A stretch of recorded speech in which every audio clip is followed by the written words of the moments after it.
Well, hello, and welcome to this week's episode of Grow or Die. I am Laura Testikoff from Firebird Summit. What's going on, everybody? I am Lawrence Henderson with Boss LLC, and it is an absolute pleasure to be with you, Alora. How are you doing? It has been a crazy summer so far, and it ain't over yet. So never a dull moment, though, I gotta say. Can't complain that I get the opportunity to get bored. What about you? How things have been going well, fast and furious on the client side. I'm already booking stuff into 2023. Yeah, I know, right? And so that was like blowing my mind, but things are really going really well. But again, the ebbs and flows of it, since trying to stay locked in. That's awesome. Well, congratulations. That's good Thank news. you. Okay, so I understand you, my friend, have a topic for us today. Why don't you hit me with it? Yeah, so this topic is coming from a place of been working with a lot of leader teams who have been experiencing a lot of tough stuff. And in particular, one was like trying to get themselves to reframe. And those of you that have been with me and Alora before, we've already had a whole episode on reframing. But this person was going so far into the reframe that it stopped being helpful. And so the idea of something called toxic positivity is something that I introduced to the space. Oh, so I love this topic, and it's multidimensional, right? Because I think most people look up the definition of toxic positivity, and it's basically what you described, right? Which is basically sort of like, I mean, for lack of a better word, trying to put so much lipstick on a pig that you're trying to, make it into something it's not. And to your point, right? We as coaches are very big on the value and the power of reframing, but there are some times and cases and ways in which I think it diverts you from dealing with the stuff that's there that needs to be dealt with. Yeah, and I think that's a key point of toxic positivity that you just pointed to there. It's dealing with the stuff, because there's elements of it, and even not only with this particular client, but I mean, think about social media and how far we swing to the left and to the right, or people's like, you just need to think about that differently. Well, don't be dismissive of what I'm actually feeling. And actually, again, for us as coaches, like, okay, what's the question that needs to be asked of how that person is experiencing it? And the other parts of toxic positivity is when you become dismissive like that, and again, those false reassurances, you're not leaving space to actually be empathetic and to actually be able to hold space, seeking to understand why somebody is having a reaction in the way that they are.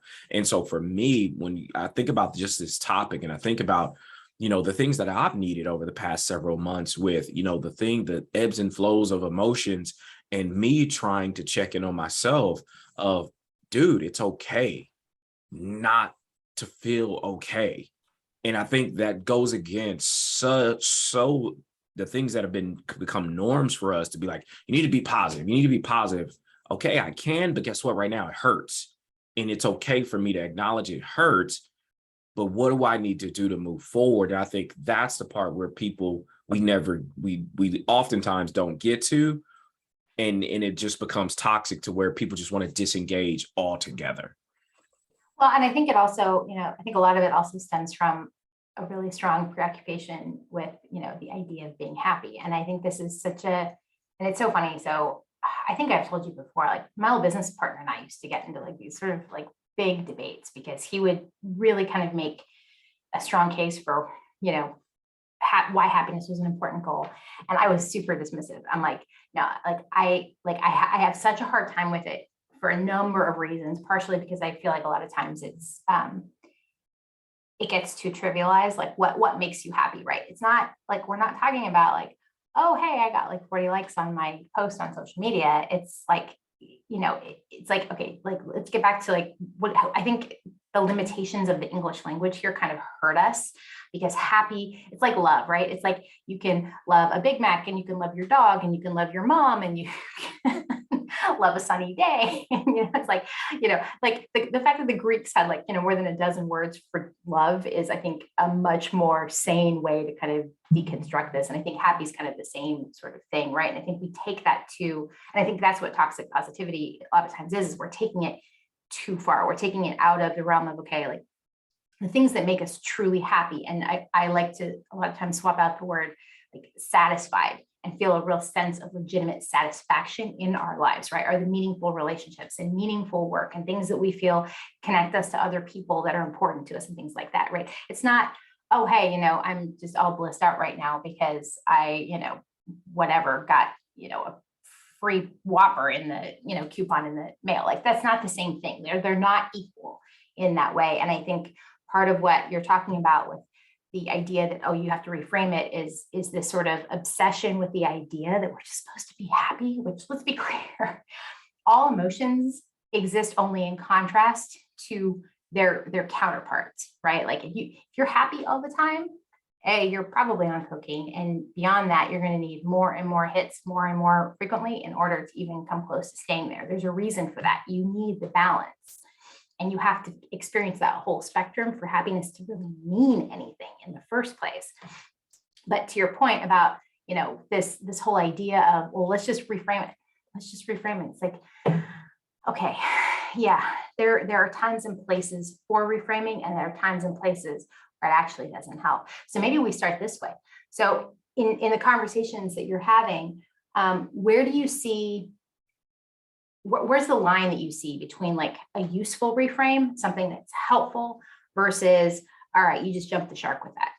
Yeah, so amazing question, because it was already going to lead into something I was going to share.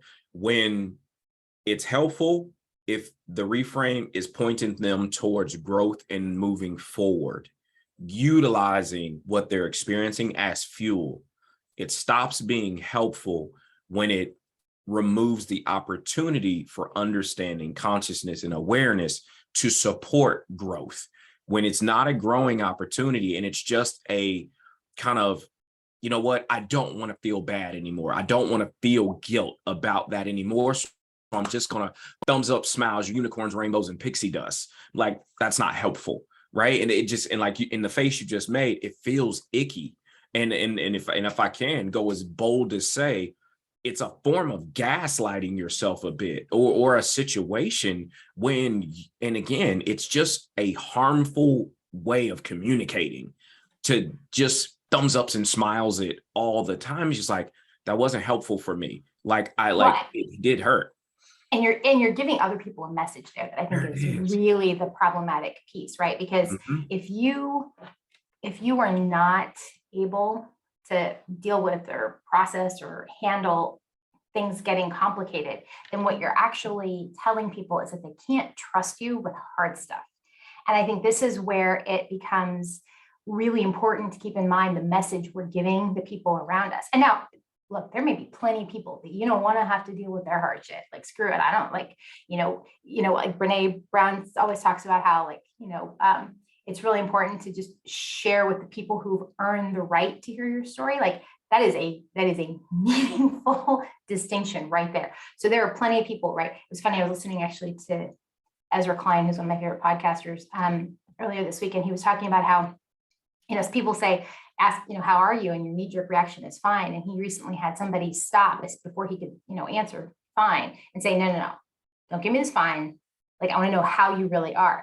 And in the moment there, he said he actually kind of got angry. He's like, don't make me deal with this stuff. Like, I'm not like, I was okay with the knee-jerk answer.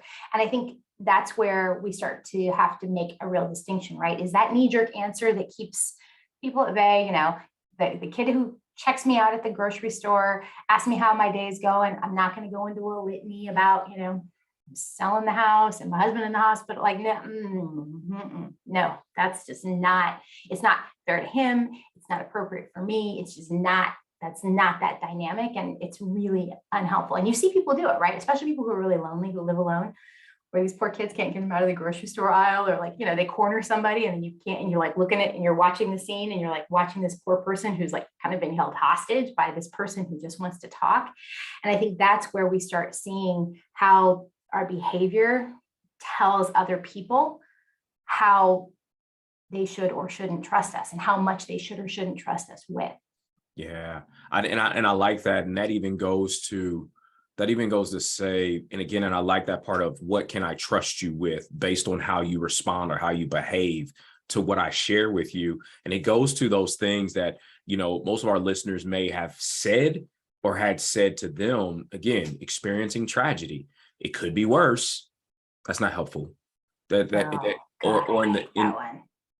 or this one that literally I want to flick people in the throat for is everything happens for a reason. See, and it's so, what's so funny to me is that you, son of a preacher, me, atheist, I actually would have assumed that you would be more comfortable with, I hate that one. That one just pisses me off so badly. But it's funny because, and again, this goes back to like all the stuff we talk about bias, right? Because like my grandmother says that all the time, but she says it within the context of her religious conviction. And so it's so funny. I associate that kind of response with somebody who comes from like a deeply seated religious belief. And so it's awesome to me to hear you say that one makes you nuts. Oh, for sure. And here's why it makes me mad is because you're trying to force me to move in a direction to believe that bad stuff was for a reason. It was just bad stuff happened. Like it was untimely. It's my leg. I broke my leg. How everything happens for a reason. Excuse me? That was not helpful at all. Like, and it was my driving foot. So now I have to depend on everybody else to get me around. I have to do all these other things. Guess what? Let it just suck for a moment, please. Yeah. Well, and I think that's the other thing too, right? I think that the thing that, and it's funny. So I was, we're kind of talking about this a little bit before we got started, but like I've had a lot of stuff going on in my life recently. And so I keep having friends and family like check in on me. Like, are you okay? Are you okay? And like, I hate being taken care of with anything else. Like, I really have a hard time with it. And so like, there are times when like, I'll get a text or I'll get a message like, hey, just checking in. How you doing? How you doing? And like, my knee-jerk reaction is like, God damn it, I'm fine. Stop asking. Right. But it's like, at the same time, like I totally understand that they are genuinely concerned that I've got a lot on my plate and I'm trying to juggle a bunch of things. And that, they all know that I don't like being taken care of. And they definitely know that like, they're going to mother hen me. I'm going to have a bad reaction. But I also have to like, remember that like, yeah, actually, you know what? I do kind of have a lot going on. It's not unreasonable for them to be a little bit concerned that, I'm not having a day where I just want to curl up into a ball. And so like, and by reminding myself of that, I also remind myself that, you know what, some days it's just okay that it sucks because some days it just does. My husband was back in the hospital again. That sucked. And they sent him home with a home health nurse and IV and all kinds of stuff. That sucked. Like, and so trying to reframe it all the time doesn't give anybody room, doesn't give people around you room to be helpful or to, offer you support any more than it gives yourself room to just take a deep breath and be like, yeah, this blows. Like, this is terrible. And I think, and one of the reasons why and again, we always send each other messages like, all right, you got a topic for today? And again, the reason why this came up for me has been coming up so often. Again, it's summertime, it's vacation season. Stuff in the world is still happening between monkeypox and all the craziness with, our government system here in the US and all the rest of the stuff that's happening internationally. And we get to these places of, can we just allow the human beings and all of us to just be able to sit, to just breathe, to just woo-saw and just be able to, you know what? It doesn't have to be all rainbows and sunshine, but can we reframe to okay, what's the one thing you need to be doing more of that will support you moving forward, right? And that becomes the positive part of it, not just the, you need to get out of that. You need to stop thinking that way and have this disillusion of positivity that again takes away from that growth strategy. Because I know for me, I've been trying to get healthy and work out ever since I could remember trying to get healthy and work out. It's been a life journey for me. And Yeah. the perfect storm of health stuff happened over the last month and a half, where I was tracking, like I dropped 15 pounds. I was rolling. Hey. Then I go on vacation of all places Oh, it's the death and knell every time. do a tailbone plant. And literally the last month and a half was having debilitating back spasms to where I couldn't even walk for 20 minutes. And so like, I'm like, all that progress, and they got people, it could have been worse. I'm like, not Shut helpful, up. not helpful, Talking to me. shut up. Like, and just like, stop it. Like, but for me, it was like, okay, dude, what's one thing you can do? You could stretch. You could stretch, like, and for me, it was like, okay, what's your first next step? And I always love that as a coaching question. And it landed because that was mine. That as I was being coached, my coach was helping me, like, okay, what can you do? And again, the reframe. What would be useful? What would be a useful step for you? What would be like, and again, for us, where I really believe it really lands is, okay, can we get to a place where we allow ourselves and others the space to figure out what's right for them? And again, I believe even creating that space, even with a bit of challenge, and that's why I love being a coach, because somebody was like, I feel like I just need to cry. And as a coach, you're like, for how long? I'm like, well, I don't know. What feels right? Maybe every time I think about it, I just cry. Okay. What does that look like? Right. And just really Yeah. like, and I think that the no judgment part of coaching is what I really now am so in love with, is because it's something that you have to practice. Non-judgment and all the rest of that. And so that's the really, like, this toxic positivity thing, like, it's gotten so out of hand in so many ways that we just like, okay, just hold space. Sometimes just shut your mouth and just let it be, but be available for the other person. I really believe that's what it is. Like, just be available. Well, and the non-judgment thing is always hardest on yourself. And I think this is where, I think that it's like anything else, right? When you see someone who has an inclination to try to pivot and starts like trying to reframe something beyond the point of it being helpful, be willing to bet most of the time they don't just do that with other people, they do it with themselves too. And this is, again, it gets back to why one of the main reasons that I used to really struggle when Elijah and I would have debates about, how important is happiness, because I'm like, okay, like, it's just that there's so much triviality to me in that word. And it's not like, it doesn't come with the more like fundamental like gravitas of like truly satisfying life choices kind of thing. And again, like, you can't make all your decisions about what will make me happy, what will make somebody else happy, because a whole bunch of happy, you know, make me happy. What made me happy is going to McDonald's and eating my way through the menu until I'm so sick that I'm no longer happy. You can't make like short-term decisions. All short-term happiness decisions don't get you to long-term happiness, and certainly don't get you to long-term, like, legitimately life, like, foundationally life basis happiness decisions. And so you have to keep in mind that you're climbing a ladder all the time. And some steps suck, and sometimes your legs are tired. And that doesn't mean that the goal isn't, ultimately to make decisions that allow you to lie on your deathbed and think, I'm proud of the life that I lived, and I, wouldn't try to go back and rewrite anything major. And I think, to me, that's where I have to remind myself to come back to is, okay, like, the day's going to come and I'm going to be laying someplace on my way out. How do I, like, what is it that I want to know in my own head in those last moments before I go? And it's that, of course, made mistakes. Of course, there's, little shit I wish I could have changed here and there, but fundamentally, I'm not mortified that I did something truly like I'm, whatever those big things are that I'm, I don't want to carry with me. Like those are the things that I try to remind myself in the moments where I feel like I'm getting caught up in, oh, this happy decision, this happy decision, this happy decision, or the belief that I should be making like little happy decisions all the time. Because I think Yeah, that's largely crap.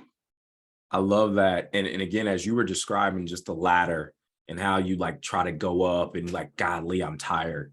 But this again, this pressure to appear okay.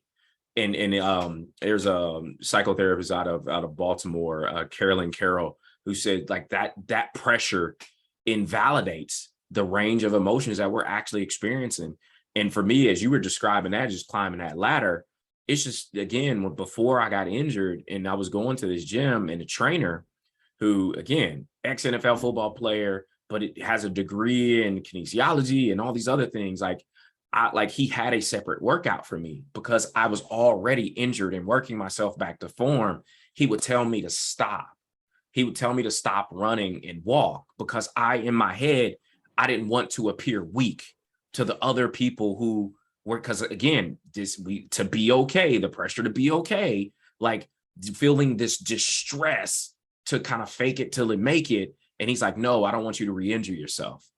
And again, I'm comparing myself to people, to women and men who are like running laps around me, but in my ego, to be okay, knowing I'm hurting.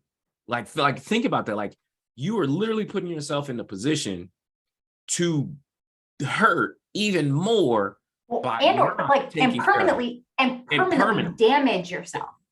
And that's where okay, he's like, I know you could do it. He said, but let's get you back to form. And it's just like, you know what? Thank you for that. Like, and again, because again, growing up, hustle, hustle, hustle, hustle, grind, grind, like high school football. That's all. You ain't hurt. Put some dirt on it. Keep running. And just like, that's why I got daggone turf toe now to this day. Because it was just like, got a bunch of old men that didn't know how to take care of young kids in sports. And so for us, it's the same thing, caring for others. Just like, it's okay to take a rest on the climb up, on the climb to getting better. It's okay to take, and the thing we had, and I'll never forget from the military, there was always this thing when you used to do marches and we used to do rucking. Your husband probably tell you about this when he was going through basic training. There was always this moment where they would always be like, hey, take a knee, drink water. And it was like, literally, it was a resting posture. It wasn't anything about weakness. It wasn't anything. It was just like, take a knee, drink water. Because if you hurt, you dehydrated, all the rest does nobody any good if anybody has to carry you. So right now, everybody, we're going to stop. We're going to take a knee, drink water. And I think for us, as we think about how do we engage other professionals, engage ourselves, finding those moments, okay, this is a take a knee, drink water moment, and I need to take it for the longevity of me and not try to be like, you know what, suck it up, buttercup. It could be worse. Like, nah, that's not helpful. We need to take a knee, drink water. I actually love the take a knee metaphor because I think that's actually really, helpful, especially when we catch ourselves. I think, and again, Brene Brown was talking about this in one of which book it was, where she was talking about how like she would catch herself when she was swimming laps in the pool.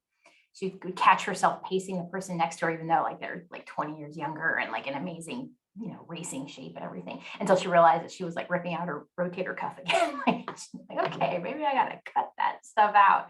But I think this is so hard because I think especially people who tend to be strivers and overachievers are, we tend to be competitive. We tend to compare ourselves a lot to the people around us, or at least the people that we want to, feel on par with. And I think it's really hard sometimes to stop and say, all right, my ladder is my ladder, your ladder is your ladder. And we'll sync up at times, and that's great. And then there are times when we each got to carry our own weight up that, and I can't judge my progress by where you are or where somebody else is.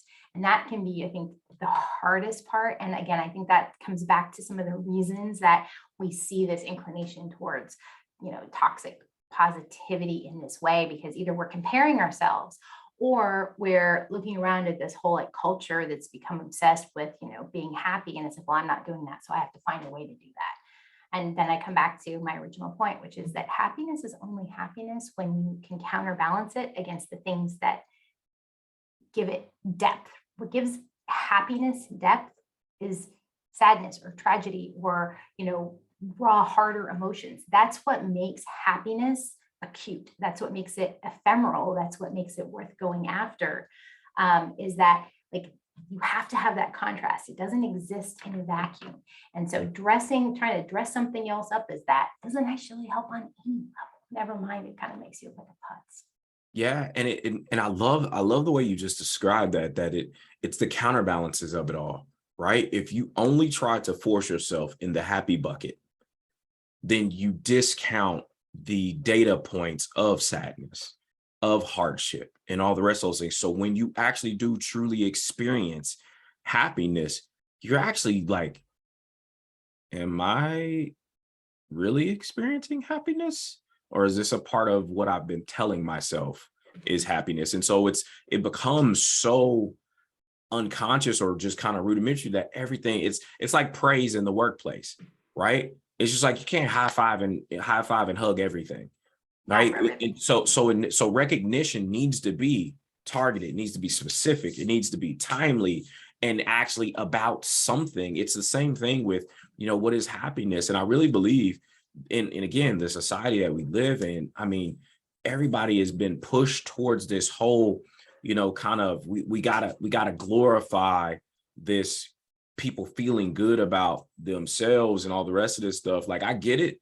And I really do want everybody to have a positive outlook on yourself. But really, what work needs to go into you maintaining what that feels like. And I love that there was this relationship that I had with, and again, when I was writing my first book, it was like, most people finish the phrase, you're either winning or losing.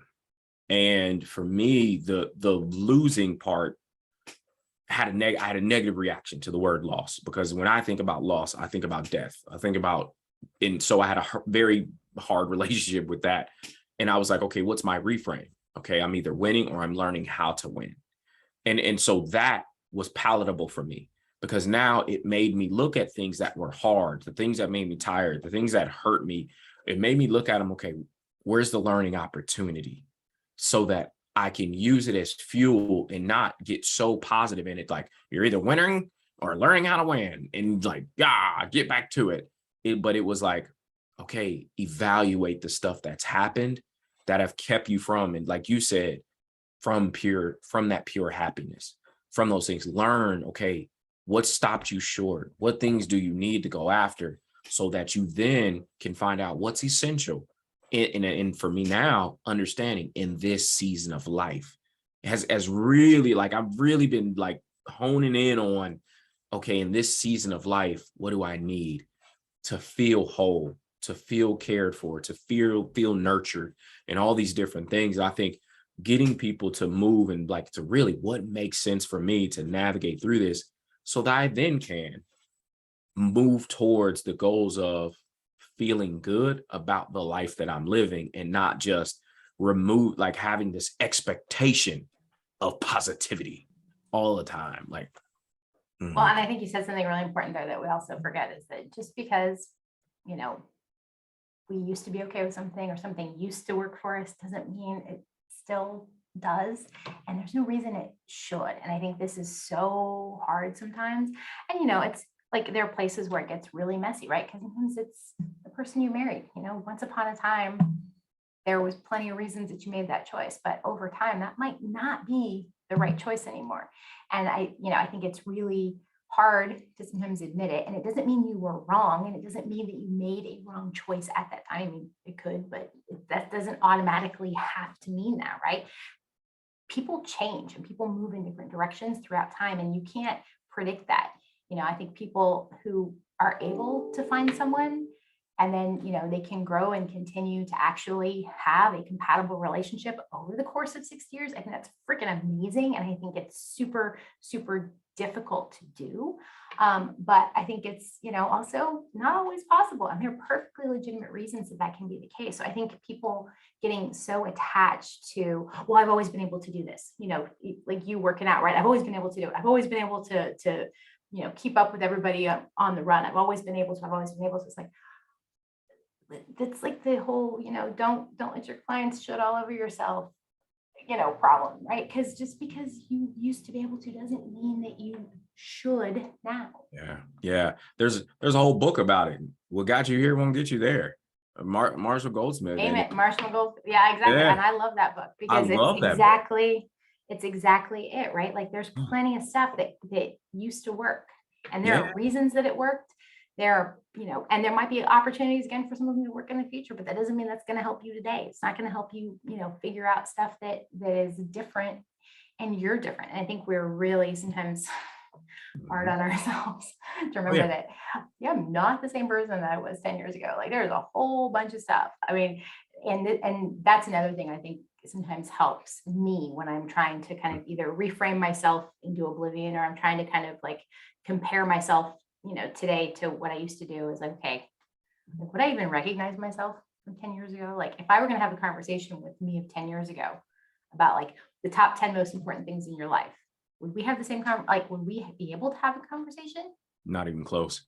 Not even close. And I think that's an amazing point there, Laura, really, because again, when you try to push yourself towards this bucket of, okay, we need to be positive, you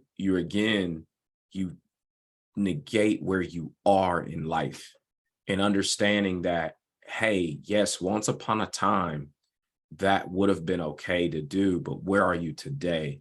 And I think, like you said, 10 years ago, me, and having a conversation with like this me today, like it would be like talking to a foreign person that, like, dude, who are you? Like, what are you reading?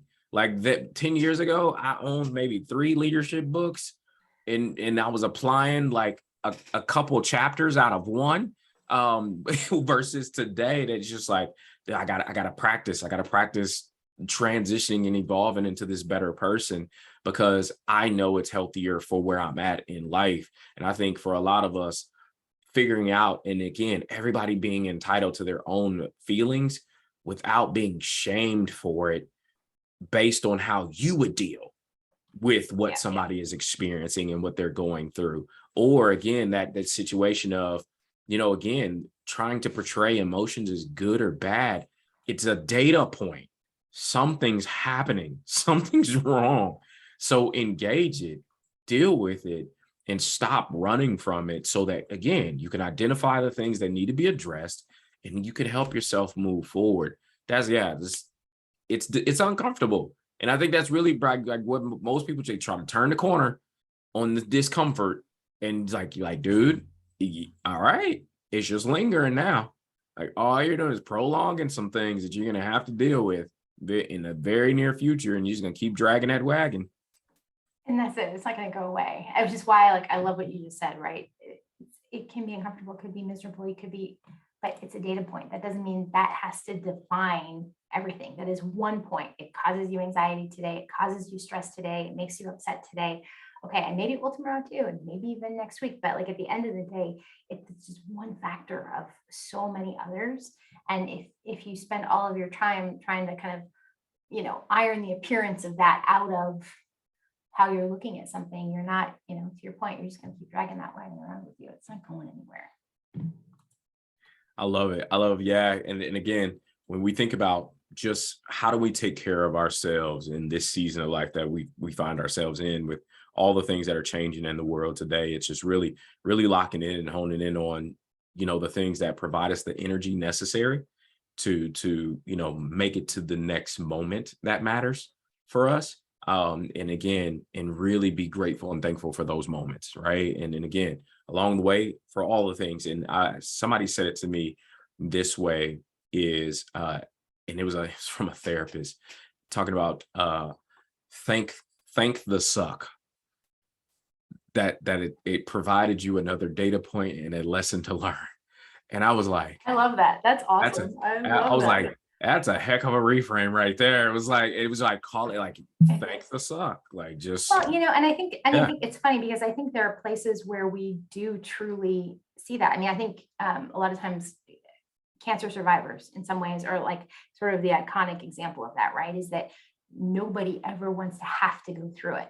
But you also will frequently see people who have gone through it and come out the other side, recognize that it had a really drastic impact on how they view things, what they think is important, how they've prioritized their life. And so, like, you would never volunteer for that, but at the coming out the other side has a tendency of being, orders of magnitude of impact on how you choose to live your life and what you think is important, and how you just come out on the other side and move on. I was talking to a pancreatic cancer survivor, and pancreatic cancer has a very low survival rate. And, and we were talking earlier today about the foods that she can't eat anymore and that she misses and everything else. But on the other hand, she's like, I just see my kids grow up. And in the world of trade-offs, yeah, she misses, pizza, but on the same time, there are things that most pancreatic, cancer patients don't get to do, and it just changes your perspective.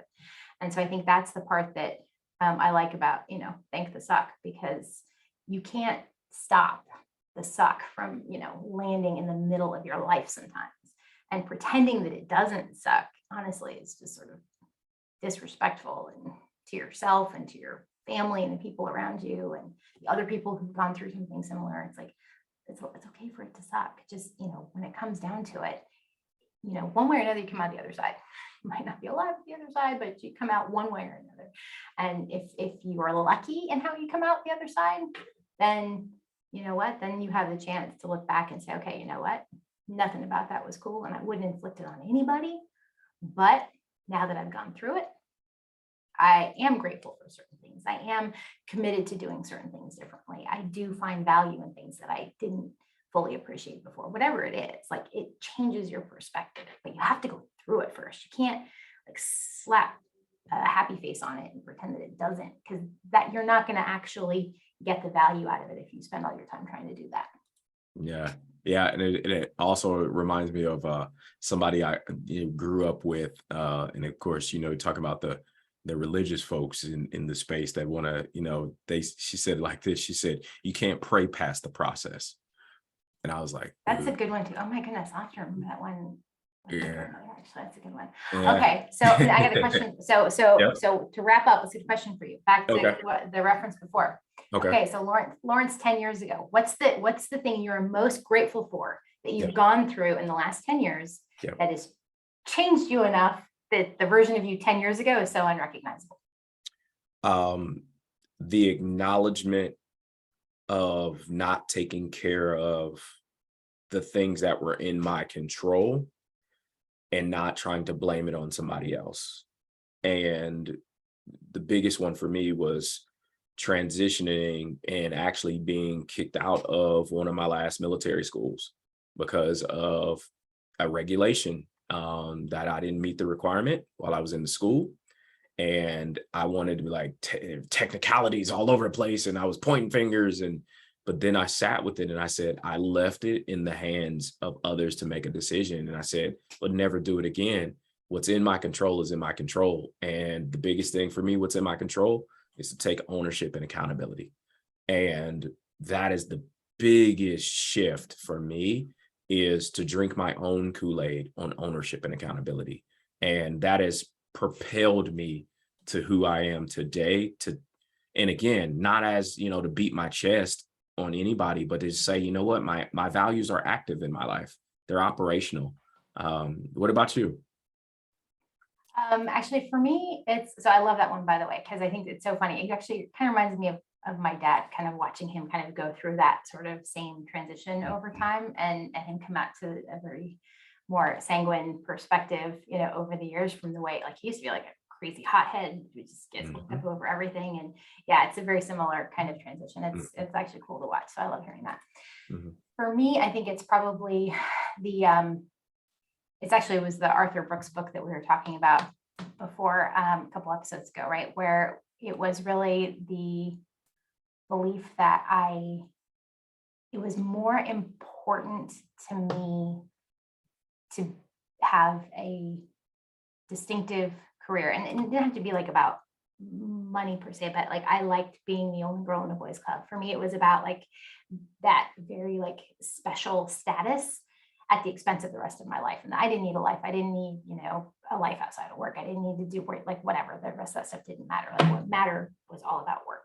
And realizing, at the point where, no, actually the day you walk out of the company, doesn't matter what your role is, the day you walk out, the rest of the company continues on without you. It just keeps moving. It doesn't need you.